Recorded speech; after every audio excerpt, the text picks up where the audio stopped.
할렐루야. 1월 14일 수요일 새벽입니다. 함께 감사의 기도를 드리시며 매일 주신 기도회 시작하겠습니다.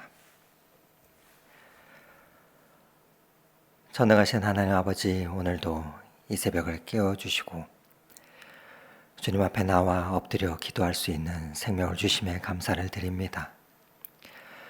어제의 피곤함 속에도 오늘 새벽 주님을 찾는 마음을 주시고 이 자리까지 인도하여 주시니 감사합니다. 주님, 우리 각자에게는 주님께 올려드려야 할 기도의 제목들이 많이 있습니다.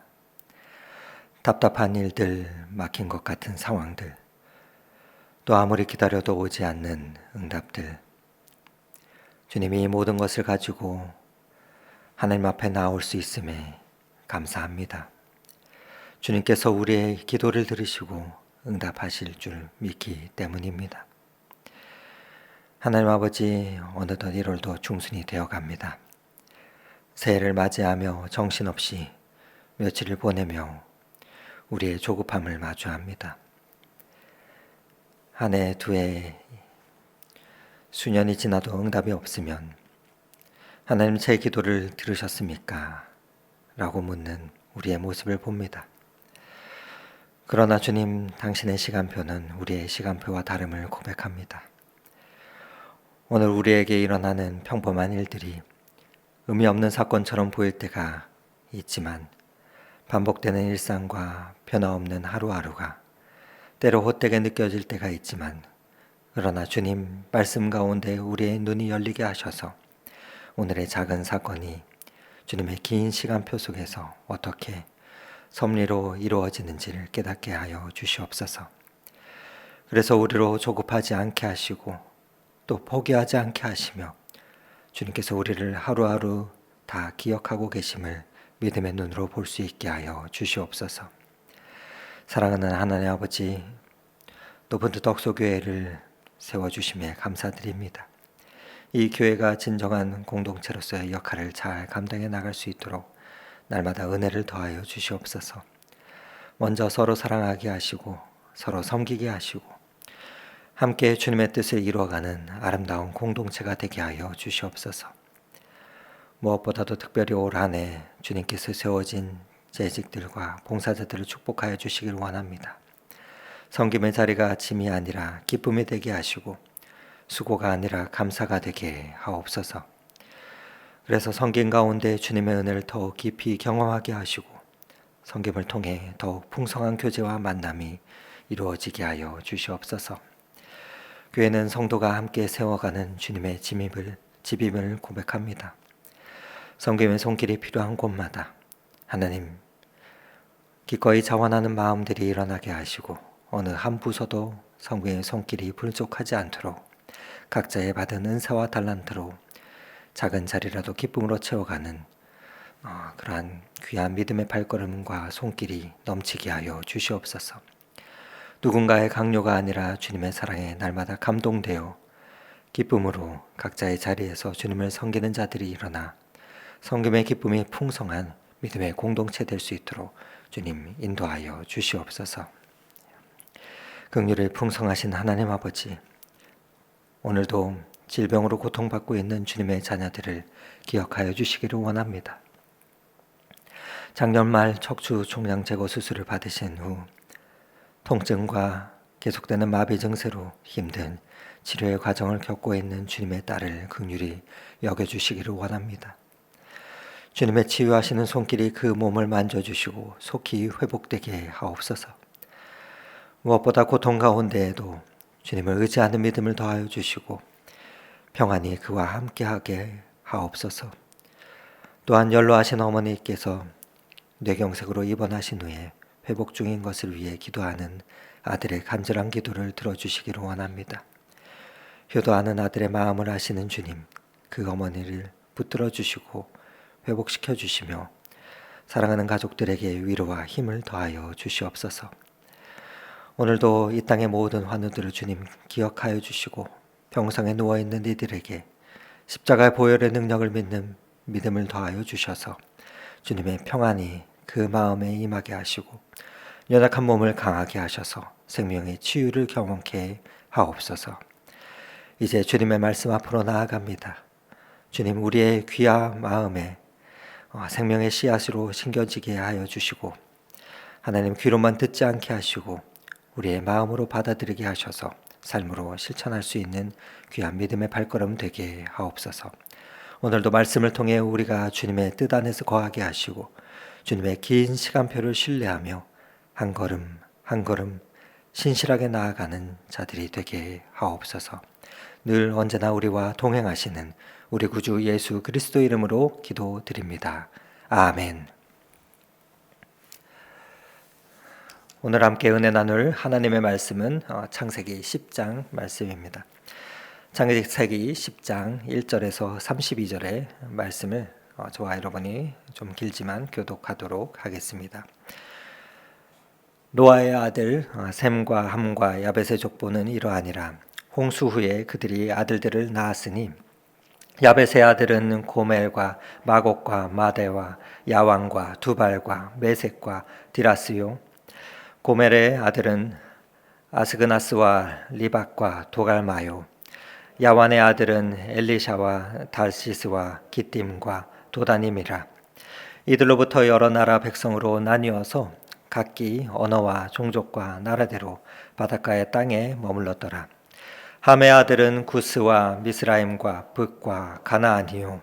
구스의 아들은 스바와 하윌라와 삽다와 라아마와 삽드가요. 라아마의 아들은 스바와 드단이며, 구스가 또 니므롯을 낳았으니 그는 세상의 첫 용사라. 그가 여호와 앞에서 용감한 사냥꾼이 되었으므로 속담에 이르기를 아무는 여호와 앞에 니므롯같이 용감한 사냥꾼이로다 하더라. 그의 나라는 신할 땅의 바벨과 에렉과 아약각과 갈레에서 시작되었으며 그가 그 땅에서 아수르로 나아가 니느웨와 르호보딜과 갈라와 및 니느웨와 갈라 사이에 레센을 건설하였으니 이는 큰 성읍이라. 미스라임은 루딤과 아나밈과 르하빔과 납두힘과 바드루심과 가슬루힘과 갑도림을 낳았더라. 가슬루임에게서 블레셋이 나왔더라. 가나안은 장자 시돈과 헷을 낳고 또 여부스 족속과 아모리 족속과 기르가스 족속과 히위 족속과 알가 족속과 신 족속과 아르와 족속과 스말 족속과 하맛 족속을 낳았더니 이후로 가나안 자손의 족속이 흩어져 나갔더라. 가나안의 경계는 시돈에서부터 그라를 지나 가사까지와 소돔과 고모라와 아드마와 스보임을 지나 라사까지였더라. 이들은 함의 자손이라. 각기 족속과 언어의 지방과 나라대로였더라. 셈은 에벨 온 자손의 조상이요 야벳의 형이라. 그에게도 자녀가 출생하였으니 셈의 아들은 엘람과 아수르와 아르박삭과 룩과 아람이요. 아람의 아들은 우스와 훌과 게델과 마스며, 아르박삭은 셀라를 낳고 셀라는 에벨을 낳았으며 에벨은 두 아들을 낳고 하나의 이름은 벨렉이라 하였으니 그때의 세상이 나뉘었으며, 벨렉의 아우의 이름은 욕단이며 욕단은 알모달과 셀렙과 하살마웻과 예라와 하도람과 우살과 디글라와 오발과 아비마엘과 스바와 오빌과 하윌라와 요밥을 낳았으니 이들은 다 욕단의 아들이며, 그들이 거주하는 곳은 메사에서부터 스발로 가는 길이 동쪽 산이었더라. 이들은 셈의 자손이니 그 족속과 언어와 지방과 나라대로였더라. 이들은 그 백성의 족보에 따르면 노아의 자손의 족속들이요 홍수 후에 이들에게서 그 땅의 백성들이 나뉘었더라. 아멘. 아멘. 네, 읽으시느라 고생하셨습니다. 사랑하는 성도 여러분, 방금 우리가 읽은 창세기 10장 말씀 읽는데 꽤 시간이 걸렸는데, 창세기 10장에는 70개가 넘는 이름이 줄줄이 나열되어 있습니다. 이런 이름들을 들으면서 도대체 이 족보가 나에게 무슨 의미가 있을까 하는 생각이 들 수 있겠습니다. 그러나 여러분, 오늘 우리가 이 어려운 이름들을 하나하나 시간을 들여서 공들여 읽은 이유가 있습니다. 하나님께서 이 이름들을 하나하나 공들여 기록하셨기 때문입니다. 우리가 이 이름들을 읽어 내려갈 때 하나님도 우리의 이름을 당신의 생명책에서 읽고 계심을 믿으실 수 있기를 바랍니다. 그렇다면 성경은 왜 이 긴 족보를 기록해 놓았을까요? 오늘 제가 여러분과 함께 나누고 싶은 것은 이것입니다. 이 족보는 단순한 이름의 나열이 아니라 시간의 기록입니다. 하나님께서 당신의 약속을 어떻게 긴 시간을 두시고 한 걸음 한 걸음 이루어 가시는지를 보여주는 기록입니다. 그래서 이 시간표 속에서 우리의 인생도 들어 있습니다. 여러분 1절 말씀을 다시 한번 읽어드리겠습니다. 1절 말씀을 보시면 노아의 아들 셈과 함과 야벳의 족보는 이러하니라. 홍수 후에 그들이 아들을 낳았으니. 기록되며 10장 말씀이 시작이 되는데, 여러분 홍수가 끝난 직후를 생각해 보십시오. 방주에서 나온 사람들은 단 8명이었습니다. 노아 부부와 세 아들 부부입니다. 온 세상에 8명만 살아남았습니다. 그런데 이 8명이 어떻게 되었습니까? 32절 10장의 끝절 말씀을 보시면 이들은 그 백성들의 족보에 따르면 노아 자손의 족속들이요 홍수 후에 이들에게서 그 땅 백성들이 나뉘었더라 라고 기록되어 있습니다. 홍수 후에 이들에게서 땅의 백성들이 나뉘었다고 말하고 있습니다. 얼마나 많은 민족이 나왔습니까? 우리가 오늘 읽은 본문을 자세히 세어보면 정확히 70개 민족입니다. 야베스 후손이 14개, 함의 후손이 30개, 셈의 후손이 26개입니다. 합하면 모두 70개 민족입니다. 8명에서 70개의 민족으로 이것이 어떻게 가능했겠습니까? 바로 시간입니다. 하나님께서 주신 시간. 그런데 여러분 이 70이라는 숫자를 기억하시면 이 숫자는 나중에 또 나오게 됩니다. 출애굽기 1장 5절 말씀을 보면 야곱의 허리에서 나온 사람이 모두 70명이라 말하고 있습니다. 즉 노아를 통해서 70개의 민족으로 온 세상에 펼치신 하나님이 야곱의 70가정을 통해서 다시 온 세상을 구원하시려는 그 계획을 보여줍니다. 창세기 10장에서는 이미 하나님의 치밀한 설계도가 그렇게 시작되고 있었던 것입니다. 창세기 9장 1절에 하나님의 노아에게 이렇게 말씀하셨죠. 생육하고 번성하여 땅에 충만하라. 그런데 이 말씀이 하루아침에 이루어졌습니까? 아닙니다. 오늘 5절 말씀을 보시면은 이들로부터 여러 나라 백성으로 나뉘어 각기 언어와 종족과 나라대로 바닷가의 땅에 머물렀더라 말합니다. 이 표현은 20절에도 동일하게 나옵니다. 이들은 함의 자손이라 각기 족속과 언어와 지방과 나라대로였더라. 또 31절 말씀에도 마찬가지로 표현하고 있습니다. 이들은 셈의 자손이니 그 족속과 언어와 지방과 나라대로였더라. 각기 언어와 종족과 나라대로였더라. 이 표현이 반복되고 있습니다. 여러분, 언어가 달라진다는 것은 하루아침에 일어나는 일이 아닙니다. 오랜 시간이 필요하지요.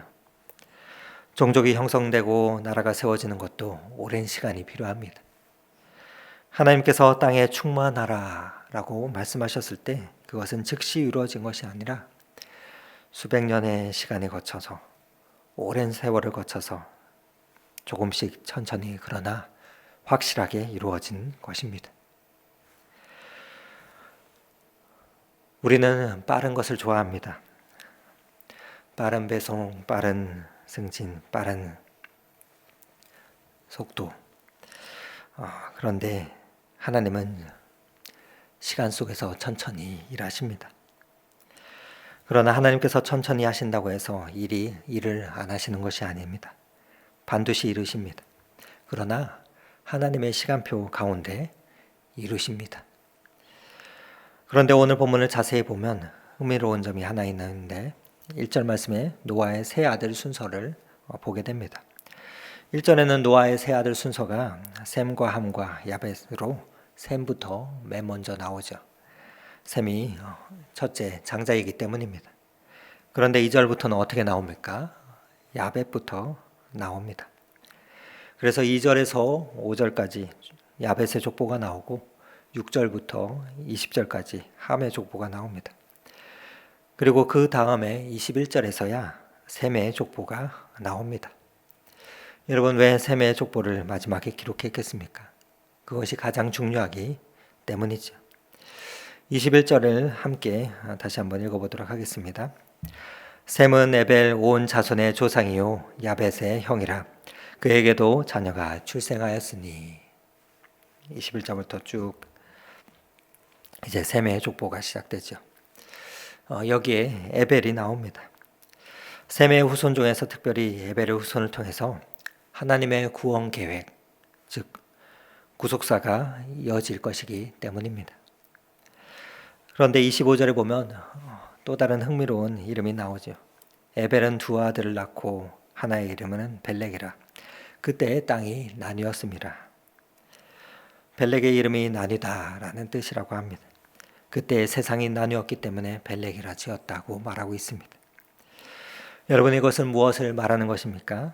무엇을 보여줍니까? 하나님께서는 단순히 인구를 늘리시는 것이 아니라 인류의 역사를 구체적인 계획 속에서 나누고 배치하셨음을 우리에게 말해주는 것입니다. 우리가 겪는 그래서 나누고 흩어지는 사건들조차도 하나님의 시간표 안에 있다는 것을 말하는 것입니다. 그리고 이 에벨의 후손에서 누가 나옵니까? 우리가 내일 볼 창세기 11장에 보면 셈과 아르박삭과 또 셀라, 에벨, 벨렉을 쭉 지나서 데라와 아브라함이 나옵니다. 여러 세대를 지나서 수백 년의 오랜 세월을 흘러 그렇게 하나님은 한 세대를 거쳐서 조용히 아브라함을 준비하고 계셨던 것입니다. 그리고 그 아브라함을 통해서 아브라함의 후손들 다윗을 거쳐 마침내 예수 그리스도께서 이 땅에 오십니다. 창세기 3장 15절에 여자의 후손이 뱀의 머리를 상하게 할 것이라는 그 구원의 약속이 이루어지기까지 수천 년이라는 긴 시간이 걸렸습니다. 우리는 1년, 2년도 길게 느낍니다. 그러나 하나님은 긴 시간 속에서 당신의 계획을 이루어 가시고 계십니다. 그래서 시편 기자는 시편 90편 4절에 이렇게 표현하고 있습니다. 주의 목전에서는 천년이 지나간 어제 같으며 밤의 한순간 같을 뿐임이니이다. 그렇다고 하나님께서 저와 여러분의 시간을, 그 찰나의 시간을 무시하는 것은 아닙니다. 오히려 하나님께서는 우리 하루의 그 일상을 더없이 정확하게 기억하십니다. 시편 139편에는 이렇게 말합니다.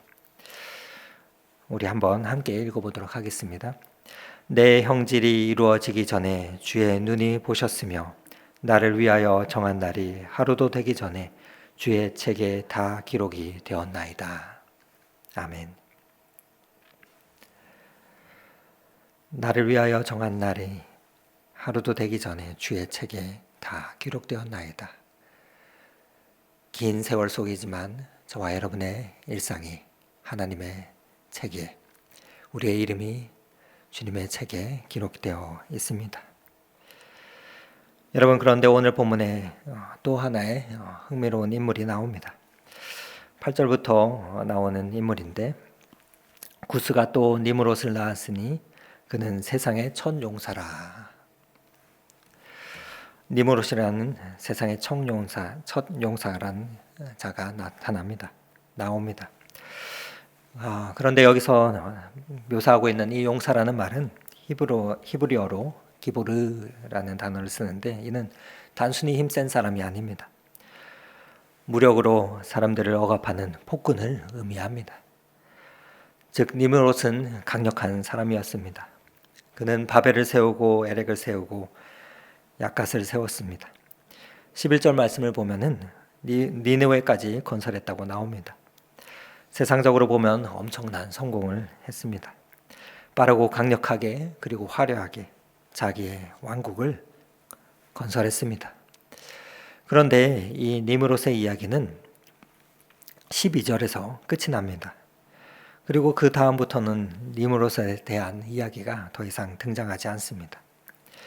창세기 11장에 가면 니므롯이 세운 바벨론이 어떻게 됩니까? 그 바벨론이 무너집니다. 빠르게 올라간 것이 빠르게 무너집니다. 화려하게 시작한 것이 허무하게 끝납니다. 반면에 셈의 이야기는 어떻게 이어집니까? 셈은 니므롯과 달랐습니다. 니므롯처럼 화려하지 않았습니다.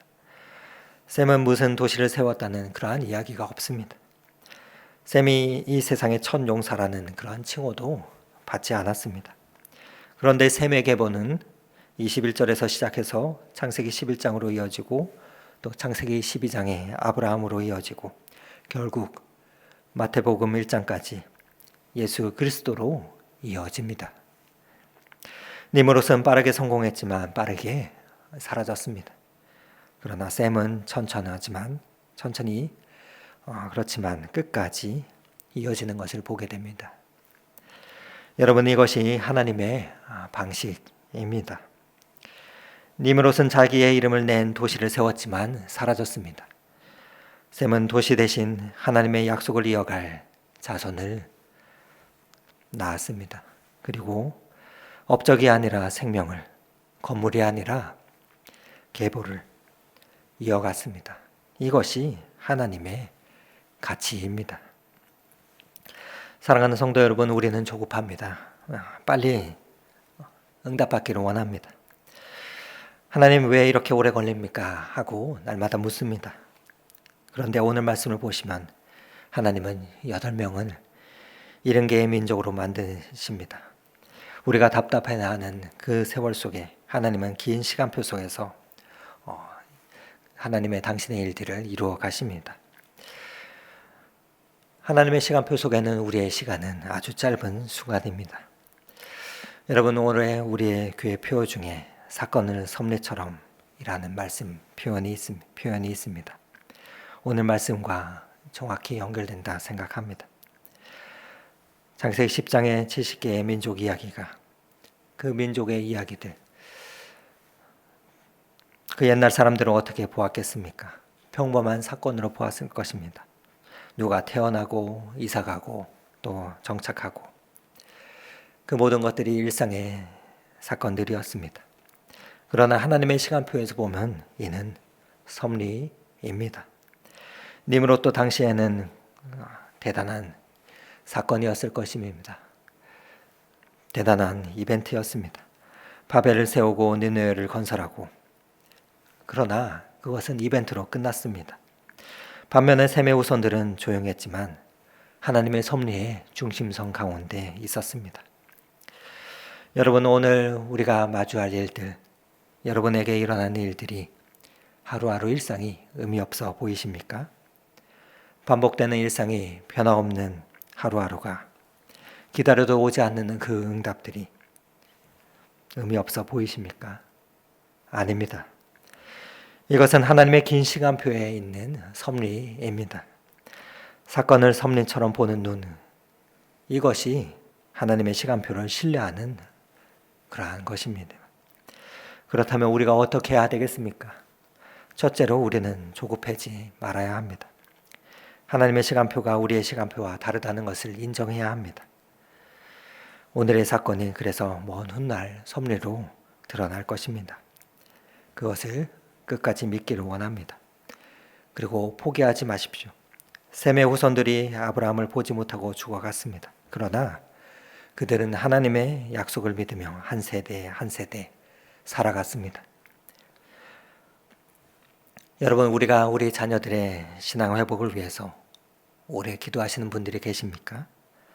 또 질병의 치유를 위해서 수년간 매달리고 계십니까? 하나님은 결코 늦지 않으십니다. 우리를 가장 견고한 상태로 만드시기 위해 지금도 우리와 함께 하시며 우리를 믿고 계심을 믿으실 수 있기를 바랍니다. 하나님께서 우리의 시간을 기억하심을 믿으십시오. 70개의 민족의 이름을 하나하나 기록하셨듯이 하나님은 우리의 이름을 하나하나 기억하고 계십니다. 시편 56편에는 이렇게 그래서 말합니다. 나의 유리함을 주께서 계수하셨사오니 나의 눈물을 주의 병에 담으소서. 이것이 주의 책에 기록되지 아니하였나이까. 우리가 늘 흘리는 눈물 한 방울도 헛되지 않습니다. 사랑하는 성도 여러분, 오늘 우리는 창세기 10장의 족보를 통해서 하나님의 긴 시간표를 보았습니다. 노아의 방주 후에 8명에서 70개의 민족으로, 셈에서 아브라함으로, 또 아브라함에서 예수님으로 하나님은 그 긴 세월을 두고 천천히 그러나 확실하게 당신의 약속을 이루어가고 계십니다. 니므롯이 빠르게 성공했지만 빠르게 사라졌습니다. 셈은 천천히 갔지만 영원으로 이어졌습니다. 우리도 셈의 길을 걷기를 원합니다.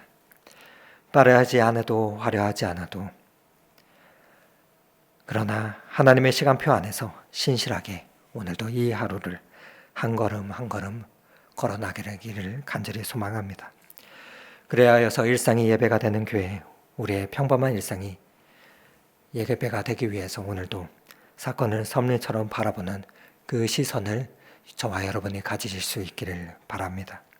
그리하여서 우리가 겪고 있는 답답한 사건들 하나님 앞에 고백하면서 하나님, 이것도 하나님의 시간표 안에 있습니다. 그렇게 고백하며 조급하지 아니하고 포기하지 아니하며 우리의 인생의 시간을 하나님께 올려드릴 수 있며 또한 맡기실 수 있는 그 은혜가 저와 여러분의 삶 가운데 있기를 간절히 소망합니다. 그 가운데 하나님께 붙들림 받아 살아갈 수 있는 저와 여러분의 삶이 되실 수 있기를 오늘 이 말씀 의지하여 축원을 드립니다. 함께 기도 드리시겠습니다. 사랑의 하나님 아버지, 오늘도 말씀을 통해서 하나님의 긴 시간표를 보았습니다. 하나님, 그러나 우리는 너무 조급합니다. 빠른 응답과 빠른 결과를 원합니다. 그러나 하나님께서는 천천히 확실하게 당신의 계획을 이루어 가심을 말씀을 통해 깨닫습니다. 하나님, 우리도 그 긴 시간을 견디는 믿음을 더하여 주시옵소서. 하나님의 때를 기다릴 수 있게 하여 주시옵소서. 그의 믿음 가지고 신실하게 오늘을 살아갈 수 있도록 주님 인도하여 주시옵소서. 우리의 일상을 주님께서 다 기억하고 계심을 믿습니다. 니므롯처럼 빠르고 화려한 그 길이 아니라 셈처럼 천천히 그러나 견고히 주님의 뜻을 우리의 삶 가운데 이루어가는 복된 인생이 되게 하옵소서. 그래야 하여서 오늘이라는 평범한 시간 속에서 주님의 섭리를 발견하며 일상이 예배가 되는 그러한 거룩한 삶을 주님 앞에 올려드릴 수 있는 복된 이 하루가 되게 인도하여 주시옵소서. 그 길로 우리를 인도하시는 예수 그리스도의 이름으로 기도드립니다. 아멘. 계속해서 각자의 기도 제목을 가지고 주님 앞으로 나아가겠습니다.